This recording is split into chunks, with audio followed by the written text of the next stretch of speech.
கிறிஸ்துவுக்குள் அன்பானவர்களே, ஆண்டவரும் இரட்சகருமான இயேசு கிறிஸ்துவின் விலையேறப்பெற்ற நாமத்திலே உங்களை நான் வாழ்த்துகிறேன். கர்த்தர் உங்களை ஆசீர்வதிப்பார். உங்கள் அனைவருக்கும் மேசியா சுவிசேஷ ஊழியம் மற்றும் அனுதின உணவு என்கிற இந்த ஊழியத்தின் சார்பாக இனிய புத்தாண்டு நல்வாழ்த்துக்களை தெரிவித்துக் கொள்கிறேன். இந்த புதிய வருடத்திற்கான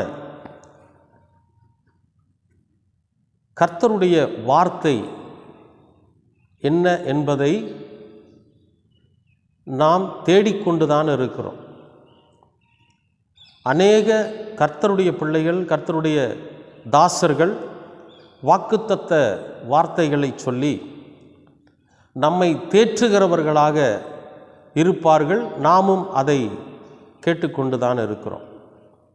ஆனால் இந்த அனுதின உணவு என்கிற இந்த காணொளியின் மூலமாக, இந்த ஊழியத்தின் மூலமாக கர்த்தர் நமக்கு கொடுக்கிற வார்த்தை என்ன அப்படின்னா, மத்தேயு 7ஆம் அதிகாரம் 7வது வசனம், கேளுங்கள் அப்பொழுது உங்களுக்கு கொடுக்கப்படும், தேடுங்கள் அப்பொழுது கண்டடைவீர்கள், தட்டுங்கள் அப்பொழுது உங்களுக்கு திறக்கப்படும். கேளுங்கள் அப்பொழுது உங்களுக்கு கொடுக்கப்படும், தேடுங்கள் கண்டடைவீர்கள், தட்டுங்கள் திறக்கப்படும். இந்த 3 செயல்களிலுமே கர்த்தர் இந்த புதிய ஆண்டுக்காக நமக்கு கொடுக்கிற ஒரு வார்த்தை என்னன்னு கேட்டிங்கன்னா, தேடுங்கள் கண்டடைவீர்கள். நீங்கள் தேடுங்க, கண்டிப்பாக உங்களுக்கு கிடைக்கும். அப்போ போன வருஷத்தில் நாங்கள் தேடலையா? 2025 நாங்கள் தேடலையா? அப்படின்னா நீங்கள் தேடுனீங்க, ஆனால் பெற்றுக்கொள்ளும்படியாக தேடலை. இந்த புதிய வருஷத்தில் கண்டடையத்தக்க தேடுங்க. கண்டடையணும். அதை எப்படியாவது நாம் கண்டுபிடிச்சிடணும், எப்படியாவது அந்த இலக்கை நாம் அடைஞ்சிடணும் அப்படின்னு சொல்லி நாம் என்ன பண்ணணும்னு கேட்டிங்கன்னா, தேடணும். சரி, கடந்த ஆண்டில் கர்த்தருடைய ஆசீர்வாதம் நமக்கு இல்லையா? 2025ஆம் ஆண்டு கர்த்தருடைய ஆசீர்வாதம் நமக்கு இல்லையா? நிறையா சொன்னாங்களே, கர்த்தர் உங்களை ஆசீர்வதிப்பாங்கன்னு சொன்னாங்களே, அப்போ கர்த்தருடைய ஆசீர்வாதம் நமக்கு இல்லையா அப்படின்னு கேட்டிங்கன்னா, நிச்சயமாக சொல்கிறேன், கர்த்தர் முழுமையாய் உங்களை ஆசீர்வதித்திருக்கிறார் என்பது தான் உண்மை.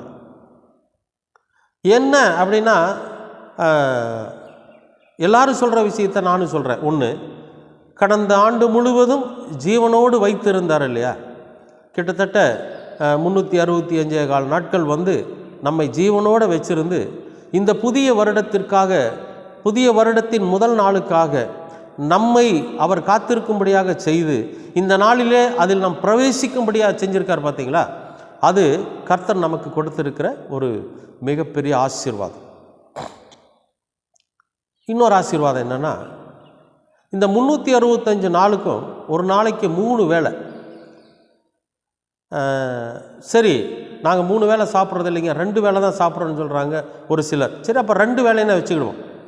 அப்போ 2 வேளைனா கிட்டத்தட்ட, அதாவது 350னா 700, அந்த 65க்கு ஒரு 130, கிட்டத்தட்ட 850 நாட்கள், 850 முறை, 850 வேளை நமக்கு உணவு கொடுத்துருக்கார். பார்த்தீங்களா?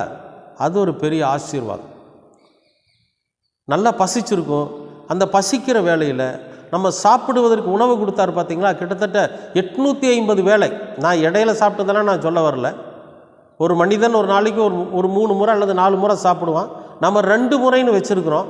அப்படி இந்த 2 முறைன்னு கணக்கு போட்டால் கிட்டத்தட்ட 850 முறை நம்மளை சாப்பிட வச்சுருக்கார். பார்த்தீங்களா?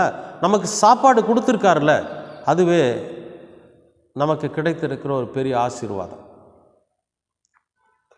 இதை விட இன்னொன்று என்னன்னு கேட்டிங்கன்னா, நமக்கு தாகம் எடுக்கிறப்போலாம் தண்ணீர் கொடுத்தாரு பாருங்க. ஒரு நாளைக்கு எத்தனை முறை நம்ம தண்ணி குடிச்சிருப்போம்?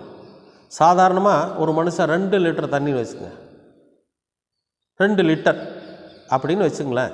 ஏன்னா இன்றைக்கி மருத்துவம் என்ன சொல்லுதுன்னு கேட்டிங்கன்னா, ஒரு நாளைக்கு 3 லிட்டர் தண்ணி குடிக்கணும் அல்லது 4 லிட்டர் தண்ணி குடிக்கணும்னு சொல்கிறாங்க. நம்ம அதாவது அளவீடு இல்லாமல் சாதாரணமாக எடுத்து குடிக்கிற ஒரு தண்ணி காலையில், மத்தியானம், சாயந்தரம், சாப்பிட்டதுக்கு முன்னால், சாப்பிட்றதுக்கு பின்னால், தாகம் எடுக்கிறப்போ அப்படின்னு நம்ம எடுத்து குடிக்கிறோம் பார்த்தீங்களா தண்ணி.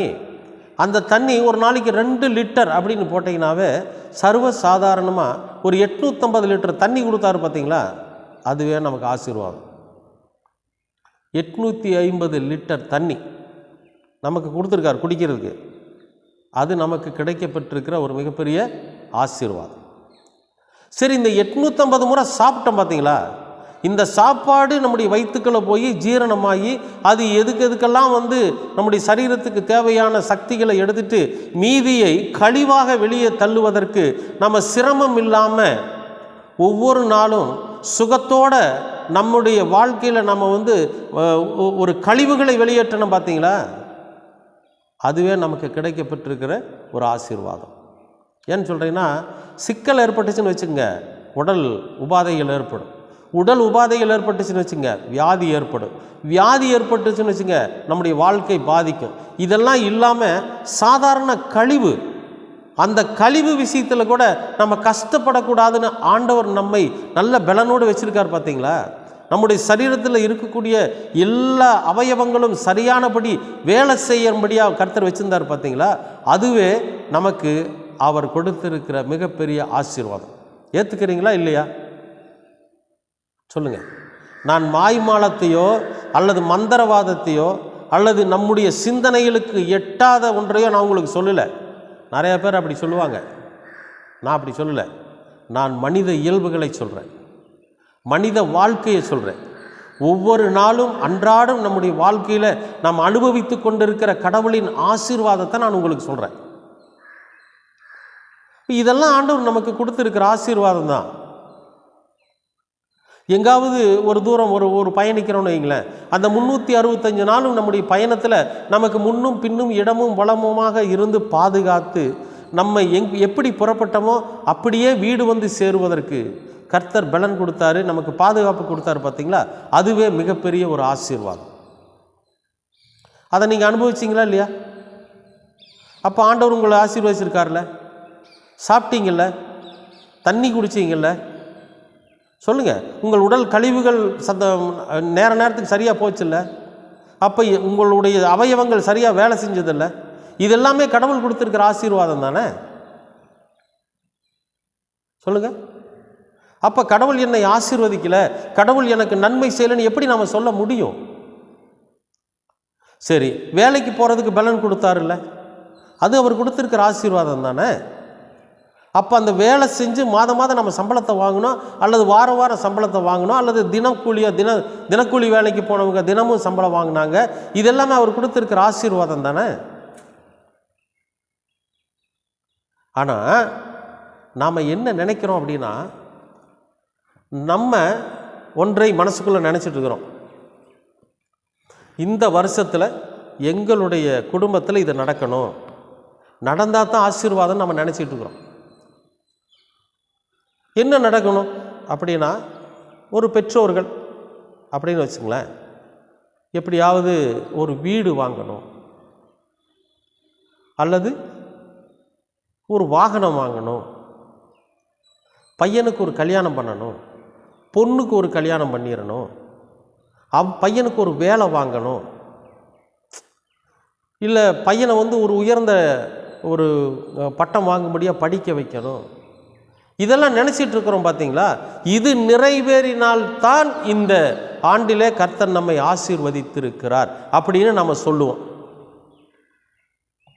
இதெல்லாம் நிறைவேறலைன்னு வைங்களேன், கடவுள் போன வருஷம் என்னை கைவிட்டார், என் வாழ்க்கையில் எதுவுமே நடக்கலை அப்படின்னு சொல்லி நாம் கடவுளை நொந்து கொள்ளக்கூடிய நிலைக்கு போயிடுறோம். ஏன்னா இது மனித இயல்பு. நம்ம எதிர்பார்த்தது நடக்கலைன்னா உடனே நாம் எங்கே போயிடுறோம்? கடவுள் அவர் என்னோடய ஜபத்தை கேட்கல, என்னை அவர் கண்டுக்கவே இல்லை, நான் எவ்வளவோ வேண்டுதல் பண்ணிகிட்ருக்கிறேன், என்னை அவர் கண்டுக்கலைன்னு சொல்லி நம்ம என்ன பண்ணுறோம்? ஆண்டவர் மீது சலிப்புத்தன்மையை கொண்டு வந்துடுறோம், அவரை சலிச்சுக்கிறோம். பிரியமானவர்களே, நம்முடைய வாழ்க்கையில் நடந்ததை நினச்சி பாருங்கள். இந்த சரீரம் இப்படி இருந்ததுனால தான் நம்ம தொடர்ந்து அடுத்த வருஷத்துக்குள்ளாக நாம் கடந்து போக முடியுது, அடுத்த நாளுக்குள்ளாக கடந்து போக முடியுது. ஒவ்வொரு ராத்திரியும் தூங்கி காலையில் எந்திரிக்கிறோம் பார்த்தீங்களா, அதெல்லாம் கடவுள் நமக்கு கொடுத்திருக்கிற கிருபை, ஆசீர்வாதம். இதையெல்லாம் நாம் மறந்துடுறோம், இதையெல்லாம் விட்டுட்டு பெருசாக ஒன்றை தேடிக்கிட்டு இருக்கிறோம். அந்த பெரிய விஷயம் நமக்கு கிடைக்கல, அதை நம்ம அடையலை அப்படிங்கிறப்போ நாம் தூசிக்க ஆரம்பிக்கிறோம். ஆனால் ஆண்டவர் என்ன சொல்கிறாரு இந்த வருஷத்துலன்னா, நீங்கள் தேடுங்கள் கண்டடைவீர்கள், உங்கள் தேடலை அதிகப்படுத்துங்கள். கடந்த ஆண்டில் நம்முடைய தேடல் குறைவாக இருந்திருக்கு, அதனால தான் நமக்கு அது கிடைக்கல. இந்த புதிய வருஷத்தில் நீங்கள் தேடுங்க, நிச்சயமாக கண்டடைவீங்க. வேலையா தேடுங்க, வேலையை தேடுங்க. ஒரே வேலை நம்மை தேடி வராது. எப்பயுமே வேலை நம்ம தேடி வராது, சுகம் நம்மை தேடி வராது, ஆரோக்கியம் நம்மை தேடி வராது, அன்பு நம்மை தேடி வராது. இதெல்லாம் தேடணும். நீங்கள் நல்ல ஒரே இடத்துல உட்கார்ந்து பாருங்கள், வியாதி வந்துடும். ஆரோக்கியத்தை தேடணும். உடல் உழைப்பு மூலியமாக, உடல் உழைப்பின் மூலியமாக ஆரோக்கியத்தை தேடணும். இல்லாட்டி ஆரோக்கியம் கெட்டு போயிடும், சரீரம் பலவீனப்பட்டு போயிடும். உடல் உழைப்பின் மூலியமாக உணவுக்கு தேடணும், இல்லாட்டி உணவு கிடைக்காது, பட்டினியில் சாகணும். உடல் உழைப்பின் மூலியமாக உயர்வுக்கான வழியை தேடணும், இல்லைன்னா ஒன்றும் பண்ண முடியாது, அதே இடத்துல தான் இருக்கணும். ஆக தேடல் நம்முடைய வாழ்க்கையில் வேணும். அரசு பணியில் எப்படியாவது நான் வேலையில் அமர்ந்துடணும் அப்படின்னாக்கா நீங்கள் என்ன பண்ணணும்? வேலையை தேடணும். அதற்காக நம்மளை தகுதிப்படுத்திக்கணும். இந்த வேலைக்கு போகணும்னா இந்த தகுதி இருக்கணும், இந்த தகுதி இருந்தால் தான் நம்ம அந்த வேலைக்கு போக முடியும்னு சொல்லி முதலாவது நாம் நம்மை தகுதிப்படுத்திக்கணும். நமக்குள்ள ஒரு தேடல் வேணும். நீங்கள் ஓட்டப்பந்தயத்தில் ஓடுறவன் பார்த்தீங்கன்னா ப்ராக்டிஸ் பண்ணிகிட்டே இருப்பான். ஒரு வாட்சை வச்சுக்குவான், அந்த வாட்சை வச்சுக்கிட்டு வினாடி கணக்கில் வாட்ச் ஓடும், அதை வச்சுக்கிட்டு அவன் என்ன பண்ணிகிட்டே இருப்பான்னா ஓடிக்கிட்டே இருப்பான். ஒவ்வொரு நாளும் இன்றைக்கி ஒரு செகண்ட் முன்னால் வந்துட்டோம், நாளைக்கு இன்னொரு செகண்ட் முன்னால் வந்துடணும்னு சொல்லி ஒவ்வொரு நாளும் அவன் பயிற்சி பண்ணிகிட்டே இருப்பான். அப்போ தான் பந்தயத்தில் ஜெயிக்க முடியும். அப்போ நமக்குள்ள ஒவ்வொரு நாளும் ஒவ்வொரு தேடல் இருந்துக்கிட்டே இருக்கணும். அந்த தேடல் இல்லாததினால் தான் நம்ம எதையுமே கண்டடைய முடியலை. இந்த புதிய வருஷத்தில் ஆண்டவர் சொல்கிறாரு, நீங்கள் தேடுங்கள், வேலையை தேடுங்க, உங்களுக்குள்ளே இருக்கக்கூடிய தகுதியை தேடுங்க, உங்களுக்குள்ளே இருக்கக்கூடிய திறமையை தேடுங்க, நிச்சயமாகவே நீங்கள் ஜெயிப்பீர்கள். பையனுக்கும் பிள்ளைக்கும் கல்யாணம் பண்ணணுமா, நல்ல வரன் தேடுங்க. யாரோ சொல்லிட்டாங்களே, அவங்க சொல்லியிருக்கிறாங்க, இவங்க சொல்லியிருக்கிறாங்க, எங்கள் உறவுக்காரங்க சொல்லியிருக்கிறாங்கன்னெல்லாம் நீங்கள் என்ன பண்ணாதீங்க, காலத்தை கடத்தாதீங்க. நீங்கள் தேடுங்க, ஒரு நல்ல வரனை தேடுங்க. மகனுக்கு ஏற்ற ஒரு மனைவி இவ இருந்தால் நல்லா இருக்கும்னு தேடுங்க. மகளுக்கு ஒரு நல்ல கணவன் வேணும்னு தேடுங்க. அப்போ நம்ம தேடுகிற போது தான் அது கிடைக்கும். ஒரு வீடு வாங்கணும்னு ஆசை. அப்போ நம்ம என்ன செய்கிறோம்? அந்த வீட்டுக்கு வாங்குவதற்கு என்னென்ன வேணும்? பணம் வேணும். இந்த கடினமாக உழைச்சி பணத்தை சேமிங்க, பணத்தை தேடுங்க. அப்போ அது நம்ம கைக்கு வந்தாக்கா வீடு தானாக நமக்கு வந்துடும். ஒரு வாகனம் வாங்கணுமா, அதற்கான சேமிப்பை தேடுங்க. அப்போ ஒவ்வொன்றையும் நாம் தேடுகிற போது தான் அது நமக்கு கிடைக்கும், தேடாத போது கிடைக்காது. கடவுளையும் தேடுங்கள். யார் சரியானவர், யார் சரியான வழியில் நம்மை நடத்துகிறார் என்று தேடுங்க. அப்போ இவர் வருவார், இம்மானுவேலர். கர்த்தர் நம்மோடு இருக்கிறார், தேவன் நம்மோடு இருக்கிறார் என்கிற இந்த இம்மானுவேலர் இருக்கார் பார்த்தீங்களா, இவருக்குள்ள தேடுங்க.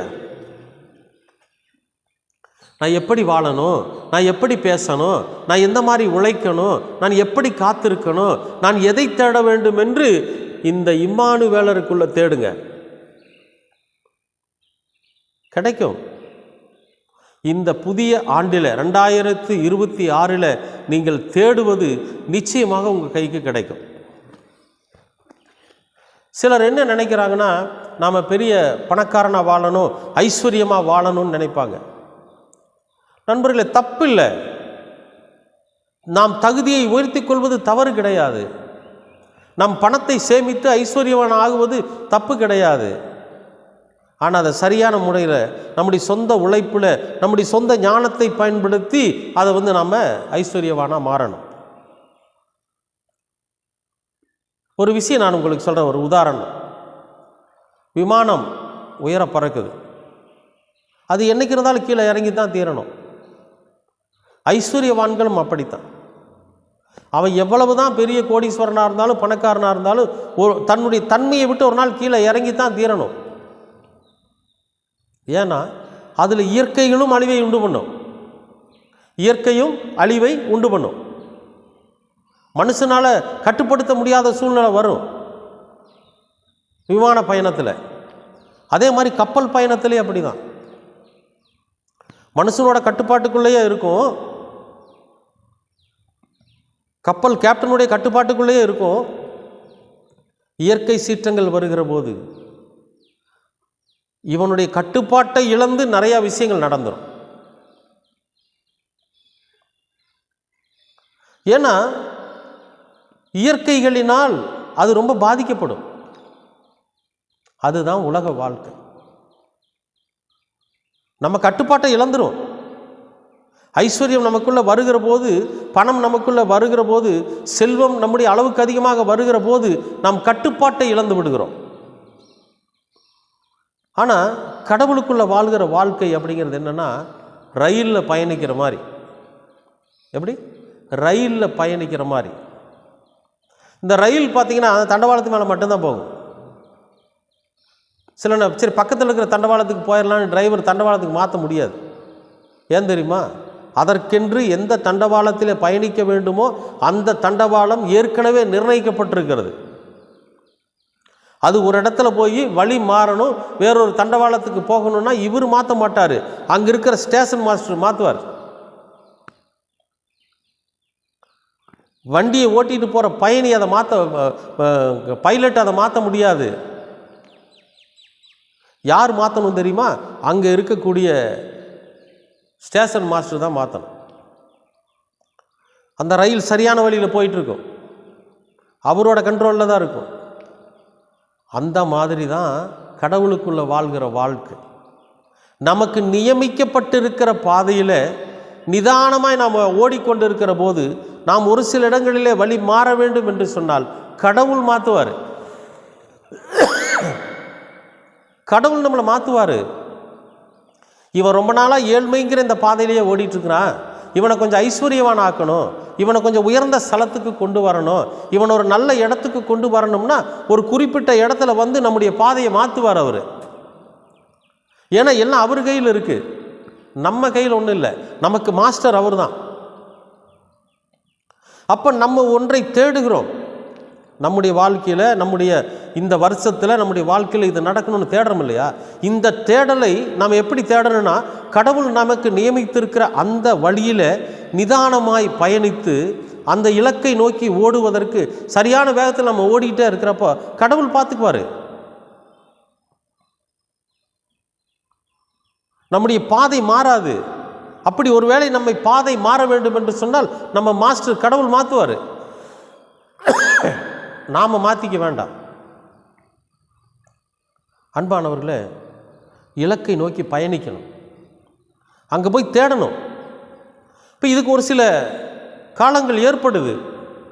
இப்போ ஒரு 100-150 மைல் போய் ஒரு பொருள் உனக்கு வேணும், நமக்கு வேணும், 150 மைல் போய் தான் அந்த பொருளை எடுக்கணும். அப்படின்னா இந்த 150 மைல் நம்ம பயணிக்கணும், ஓடணும்,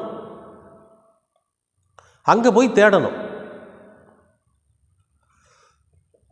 புரிஞ்சுட்டிங்களா? இந்த 150 மைல் ஓடி அங்கே போய் தேடி அதை கண்டுபிடிக்கிறோம்.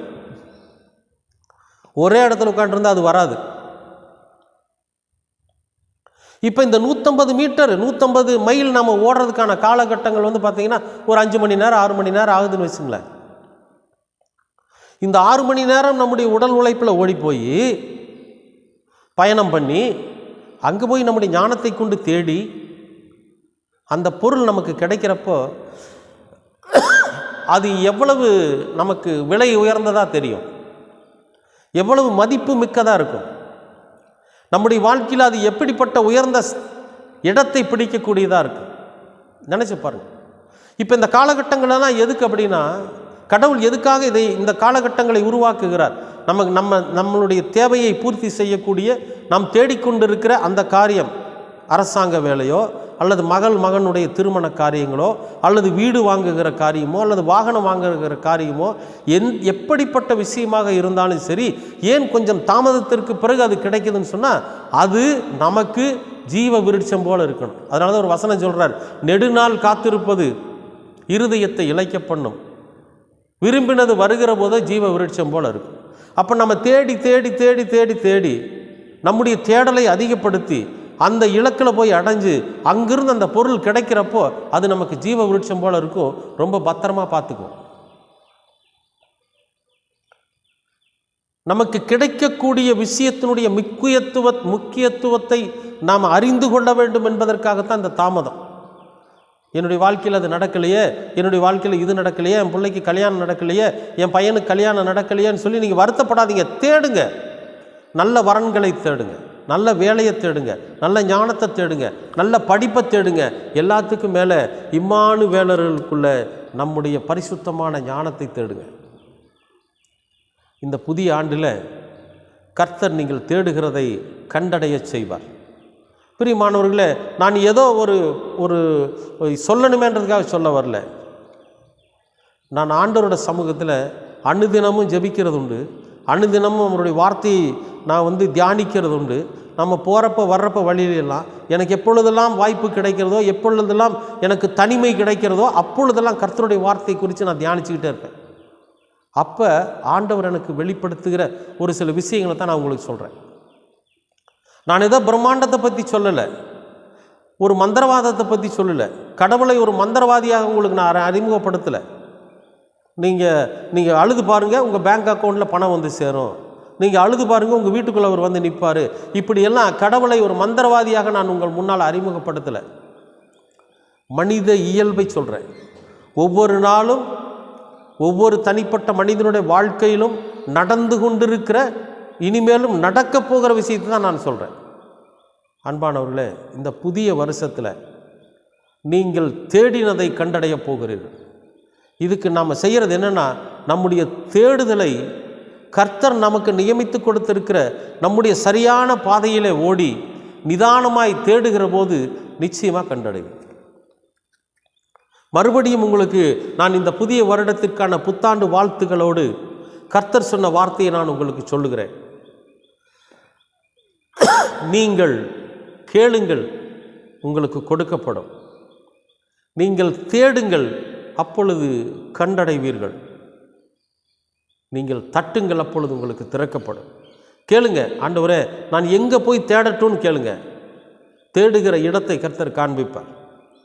அங்கே அவர் நியமிக்கப்பட்டிருக்கிற பாதையில் ஓடி தேடுங்க, கண்டடைவீர்கள்.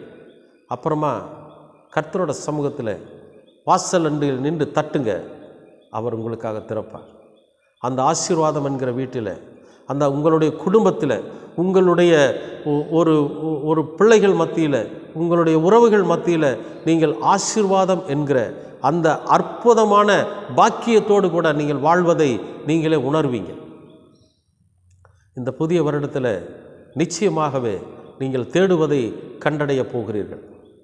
அதற்கு நம்ம செய்ய வேண்டியதெல்லாம் என்னென்னா, நம்முடைய தேடுதலை, நம்முடைய விசுவாசத்தை கொஞ்சம் அதிகப்படுத்தி, எப்படிங்க கொஞ்சம் ஆழப்படுத்தி, எப்படி வெடி வரைக்கும் மீன் போட்டோம், வலை போட்டோம், எங்களுக்கு கிடைக்கல, அப்போ ஆண்டவர் சொல்கிறார் கொஞ்சம் ஆழத்தில் போய் போடுங்கிறார். அப்போ நிறைய மீன் அவங்களுக்கு கிடைச்சதா வேதத்தில் இருக்குது. அதுபோல் நம்முடைய தேடுதலை கடந்த வருஷம் முழுசும் தேடணும், தேடாமல் இல்லை, நம்ம மேட்டுமையாக தேடிட்டோம், மேட்டு மேலேயே தேடிட்டோம். இன்னும் கொஞ்சம் ஆழத்தில் போய் தேடுவோம். இந்த புதிய வருஷத்தில் இன்னும் அதிகமான நம்பிக்கையோடு, இன்னும் அதிகமான சுறுசுறுப்போடு, இன்னும் அதிகமான விசுவாசத்தோடு தேடுங்க. கண்டிப்பாக இந்த புதிய ஆண்டில் நீங்கள் கண்டடைவீர்கள். கர்த்தர் உங்களை ஆசீர்வதிப்பார். அன்பின் பரலோக பிதாவே, அருமையான நல்ல இந்த நாளுக்காக நன்றி. இந்த புதிய வருடத்தில் ஆண்டவரே, நாங்கள் எதை தேடிக்கொண்டு இருக்கிறோமோ, எதில் எங்களுக்கு தேவை என்று நாங்கள் ஒவ்வொரு நாளும் உம்முடைய சமூகத்தில் ஜெபித்து கொண்டு இருக்கிறோமோ, எது எங்களுடைய வாழ்வாதாரத்திற்கு மிக முக்கியமாக இருக்கிறது என்பதை நாங்கள் உணர்ந்து தேடிக்கொண்டிருக்கிறோமோ, எது எங்கள் குடும்பத்திற்கு நன்மையானது என்பதை உணர்ந்து நாங்கள் தேடிக்கொண்டிருக்கிறோமோ, அதை கண்டடையத்தக்க அந்த தேடுதலுக்குண்டான ஞானத்தை கர்த்தர் நீர் எங்களுக்கு தாரும். நீர் எங்களுக்கு நியமித்திருக்கிற எங்களுடைய பாதையில் நாங்கள் நிதானமாய் ஓடி ஆண்டவரே, இலக்கை அடைவதற்கு நீங்கள் கிருபை பாராட்டுங்க. உங்கள் இரக்கம், உங்கள் கிருபை, உங்கள் ஆசீர்வாதம் இந்த புதிய வருடத்தில் எங்களுக்கு கிடைக்க நீங்கள் கிருபை பாராட்டுங்க. தொடர்ந்து உமது கிருபை எங்களோடு கூட இருக்கட்டும். இரட்சகராம் இயேசு கிறிஸ்துவின் வழியாய் கேட்கிறோம் நல்ல பிதாவே. ஆமேன், ஆமேன், ஆமேன்.